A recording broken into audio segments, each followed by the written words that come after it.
Hey, this is Stacia, and we are going to take a look at my round 3 game played at the Cleveland Open in June of 2021. Okay, so I'm playing up this tournament, and I'm pretty happy coming into round 3, which was played on Saturday at 5 o'clock. And I was sitting at 1.5 out of 2, so pretty amazing score for me already. Although I would say I got very lucky the last game. But okay. Let's have a look at this one. Now, my opponent was a 13-year-old. He might be 14, probably 13, named Sean Tan. I've known this kid for years by now, and I would say we're kind of friends. We're definitely on good terms. He's always been a couple 100 points higher rated than me, although now it's more than that.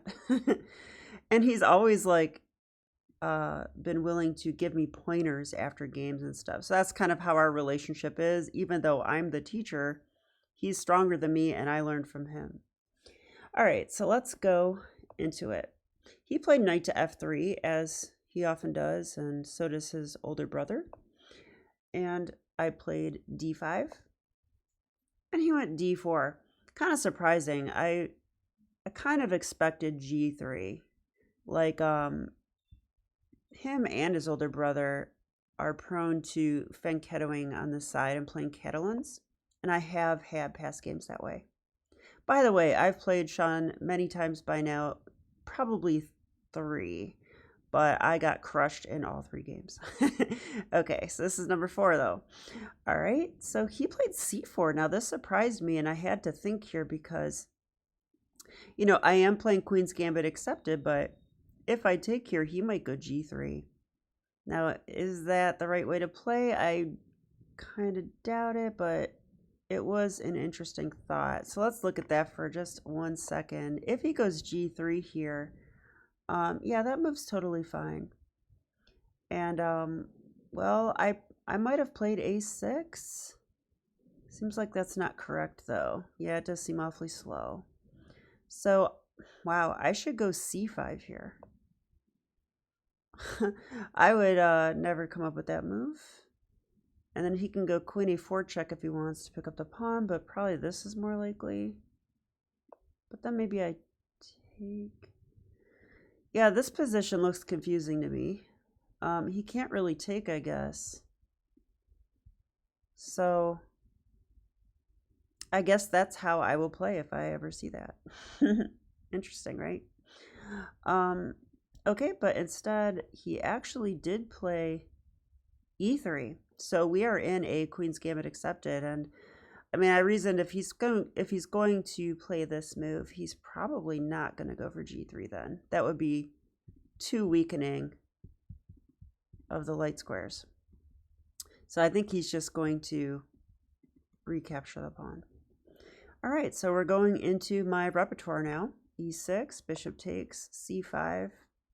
Now, if white takes that, I'll trade queens and be pretty happy. So they castle first. Now a6, I'm going to play b5, bishop e7. So he stopped it with a4. Okay, and well, we're going to test my memory here because this is the exact position I had in the Tuesday tussle just a couple weeks earlier, where I got crushed right in the opening against Jim Nix. Now, in that game, I played knight c6. At least I think so. He went queen e2. I probably went... Oh yeah, I went takes. He went rook d1. And then what did I do here? Not totally sure. I probably went bishop e7.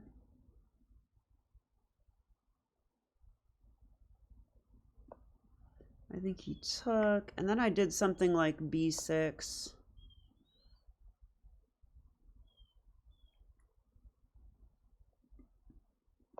And I tried to get this in, and he played d5, and I lost the game. Like, d5 is just too good. It's just too good. I forget exactly what happened, though. I think I took this here.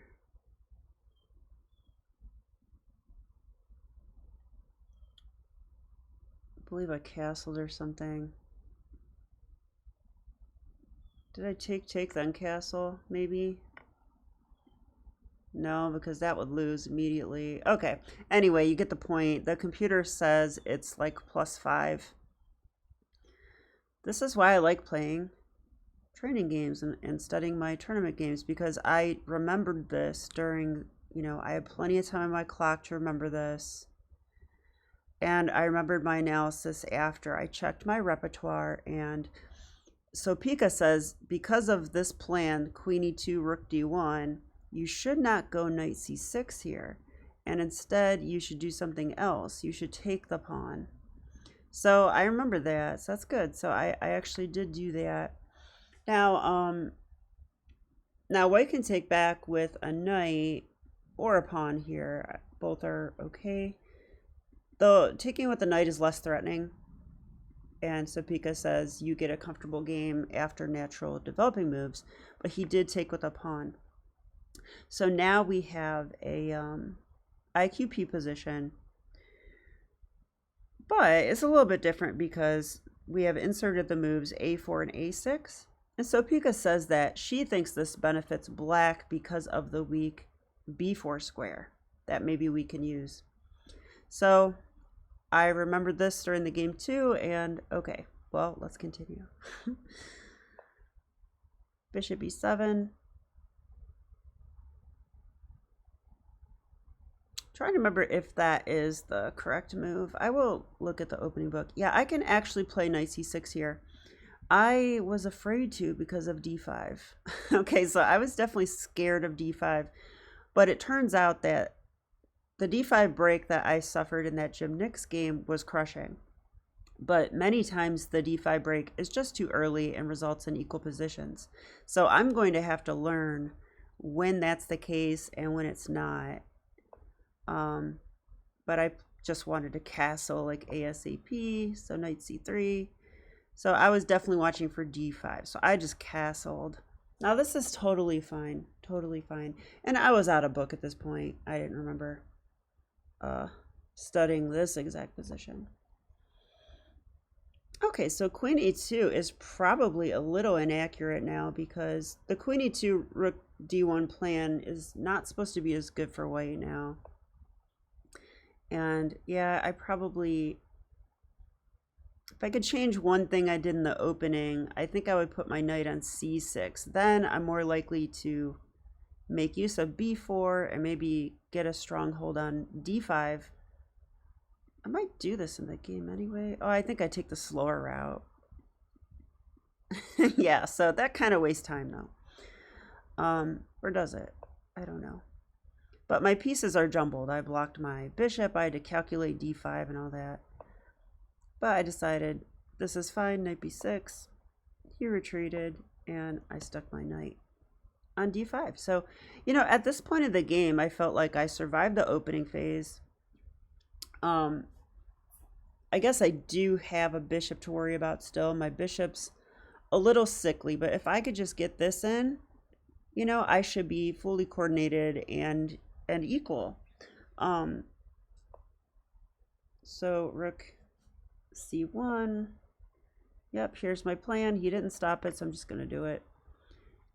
Now, I thought maybe he was trying to play a little bit of hope chess here. I could be wrong, though, because if I take with the bishop, I think that's a huge mistake. Wait, no, hang on a second.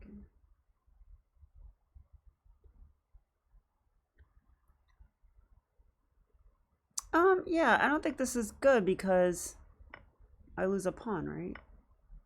Can he take that? He probably can. I do have bishop takes a4.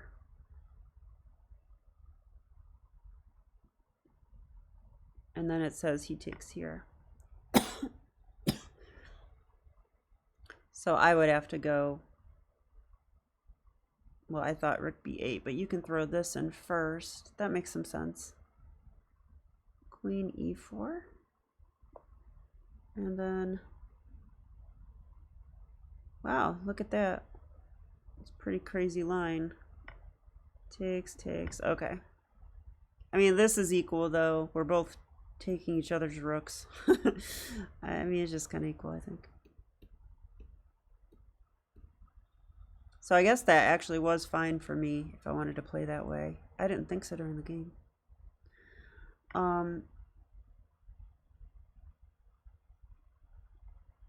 So I took with a knight though because I wanted him to have this isolated pawn, and you know the knight is guarding my king, so I could be wrong with that. So knight to e5 was played. I went rook to c8. Okay, the rook came over, and I thought, yeah. During the game, I was seeing a lot of scary lines where he could sack on e6. Because if this knight moves, and my bishop moves away too, then there is stuff with like bishop takes, pawn takes, and queen check. And if I have any undefended pieces sitting around, they might get picked up. So I was definitely watching for that. And well, also this, he might do that at some point too, especially after this move. But I was analyzing all that and I thought it was just fine. So my idea was bishop to f8 so that my rook could be across from the queen, guarding e6. And you know, I might be able to pull this off at some point, which is kind of a typical thing that happens in these well, I was going to call it a Panov because I usually play the white side of positions like this, but again, not with these moves inserted. But otherwise, everything else is the same. Okay. Yeah, so he started playing a little weird here. I was kind of surprised, but let's see what the computer says. I mean, it's fine. He should play d5 here, it says. But it's going to be equal-ish. So let's look at that. If d5, I would probably take with a pawn. He could take with a bishop. I'd probably take it. He could take with a rook that pins my bishop, which is attacked twice now. I can go bishop f6. So now if he takes that, I guess the idea is I take back, and when he takes, I take his queen. He takes back. I guess I take, knight can come back. What the heck is going on? I don't know. So I don't think he can. Okay, if he did this, oh, it's just equal. Wow, I don't even take it. I just play queen b6. And I guess this knight is pinned. This knight is double attacked. I guess my back rank is covered. I'm going to win material back. Wow. Can he not defend that knight? Queen b6 pins the pawn. Look at that. So he can't play f4. And if this, I just go queen e6, it says. What? Queen e6. Oh, here. Now it's pinned again.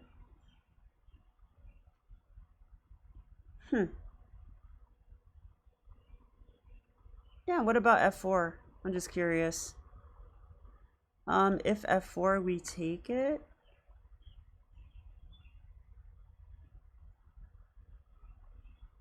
Because we're going to take the rook, I guess, right? Like if he takes back, we win the rook. So he can't even take back. He has to go rook c to d1. Huh, so we got our piece back, and now I probably move the bishop, right? Like, oh, I could just take on f4. I could take on c3. This is all equal, surprisingly. It looks like it's complicated though. Don't want to mess that up. So I guess d5 was possible here. I did look at it though. I did. Okay, but he went here. And bishop f8. And his idea was b3. I thought this is pretty creative by him. Like I can't really get b5 in and... Huh, okay. So I finally got to play bishop c6. So my last piece is in the game, so I'm coordinated. And I thought, hey, I must be equal here. But the thing is, white does have pressure on me. But there shouldn't be any immediate wins or anything. Okay, so he brought his rook up. But this is the longest I've lasted against Sean Tan. Like, the other games I've played against him were blowouts. So, can't complain so far. Okay, so is he going to swing his rook over somewhere and attack me? Or is he going to double? What's he up to here? So I decided to bring my knight in. He played queen to g4. Yeah, and here I started seeing stuff that I didn't like. You know, he's got this to consider. He's got maybe this to consider. Maybe this, followed by, you know, this or something. I don't know, but I was seeing a lot of attacking ideas for white here. And I didn't really have any idea what I should do. That's maybe something I have to learn because my position's fine, but what do I do? Like, what's my plan? I have no idea. I can't really get b5 in. And I don't know how to improve my position. I guess knight b4 is an idea. Knight b4, bishop b4. I don't know. So in this position, the computer says rook to c7. I guess. And okay. But I took the knight. That's fine. He took with the rook. But this does double rooks on the c file. So that could be a problem. Yeah, and actually this is where I start to misstep. So queen e7, what would you play as white? I immediately saw this move. I thought he was going to play it, because if I do take that bishop, he takes here. And, well, what to do, right? I mean, if I take back now, he could even take with the knight. And this is starting to look scary all of a sudden. I don't like this. This pawn could probably, well, I guess that pawn's not that big of a deal, but I don't know. It looks good for white. Instead of that, though, he played bishop d3. So he's being very devious. I think that was a really good move because, I mean, a computer wants to just, you know, take this and go into that winning ending or winning position. But this is also scary because I think white has a threat here. Like if I try to protect my, like let's say I just protect against that threat. How could I do that? Oh, let's say I just go a5, you know, protect my pawn. I'm pretty sure he has this.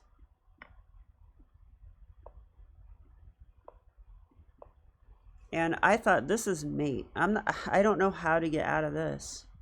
That looks pretty awful, and I was right. It's mate in two.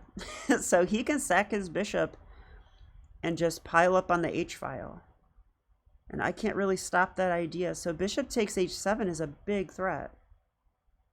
So I can't play h5. So I played g6. That is the best move according to the engine. But now, you know, this He can do stuff now. Yeah, and he did it this way. That's actually a mistake. He should take on a6, which is the move I saw. Interesting. He did this way, and he looked pretty excited in this part of the game. So I took, and he took this. Oh, I remember. I actually, I should take with a rook. I need to take with a rook here. Although I don't understand that either. He still can take this. I guess this is better though because it doesn't come with tempo against my rook like it did in the game. So I had to go here, rook to b8.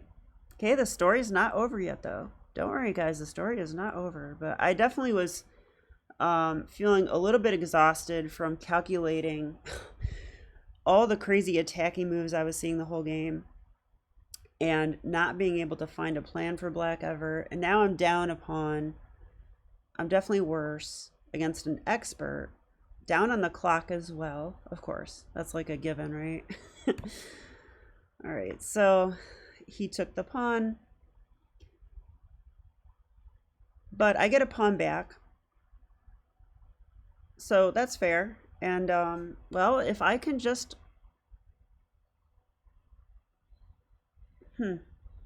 let's see, it's 5 versus 4 in terms of pawns. So he has an outside passer. So if this goes into a rook ending, or it goes into an opposite color bishop ending, I definitely have drawing chances. So that I was thinking about that.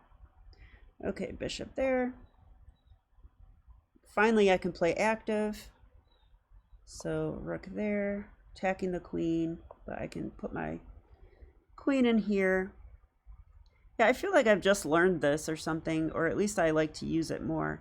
But anytime you like sort of attack defended rooks, it's kind of annoying for the other player because they can't move their other rook without dropping one. So I like doing that. Okay, he played this move. And then I found this move. I thought it was good. Rook b2. My idea is that we can trade queens, but then I'm on this pawn and I don't see how he saves it. So I'm going to win a pawn. So that happened. Okay, so pawns are even. But he has a very scary a5 pawn. So I figured he was probably just winning. And I think I made a key mistake in this part of the game, and it's a psychological mistake, to be honest with you. When he played a6 and I was analyzing the position, at some point I kind of gave up internally. And at some point I saw how anxious he was across from me. And this is going to sound weird. I don't know if you guys have this problem. I'm guessing you don't. But I like kids, obviously. I teach them all the time, and I really enjoy that. And Sean, I really like.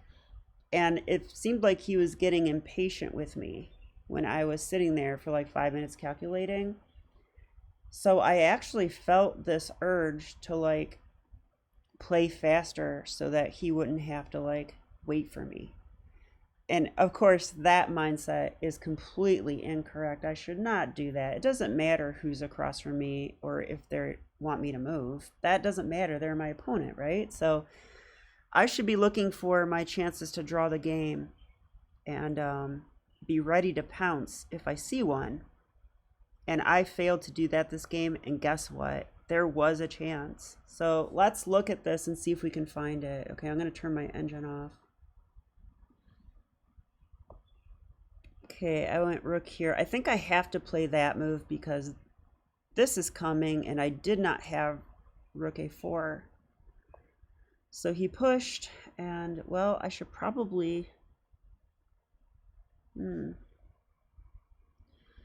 Yeah, what to do here? I probably can go rook a8, but I have to be mindful of bishop c6.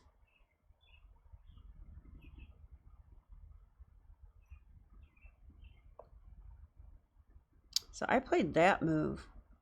I wonder if that was wrong. Let's try rook e8. Now he could go, so I mean, he probably wants to do this, right? That would be the plan. So let's try that. And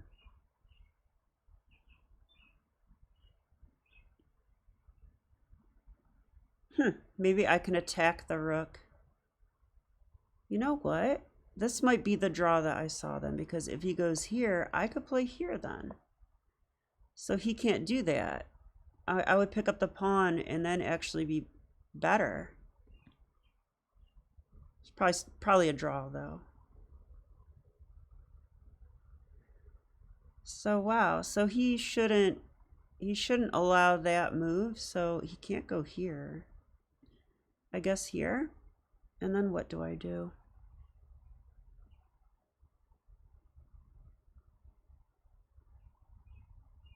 Wonder if I could try this or something.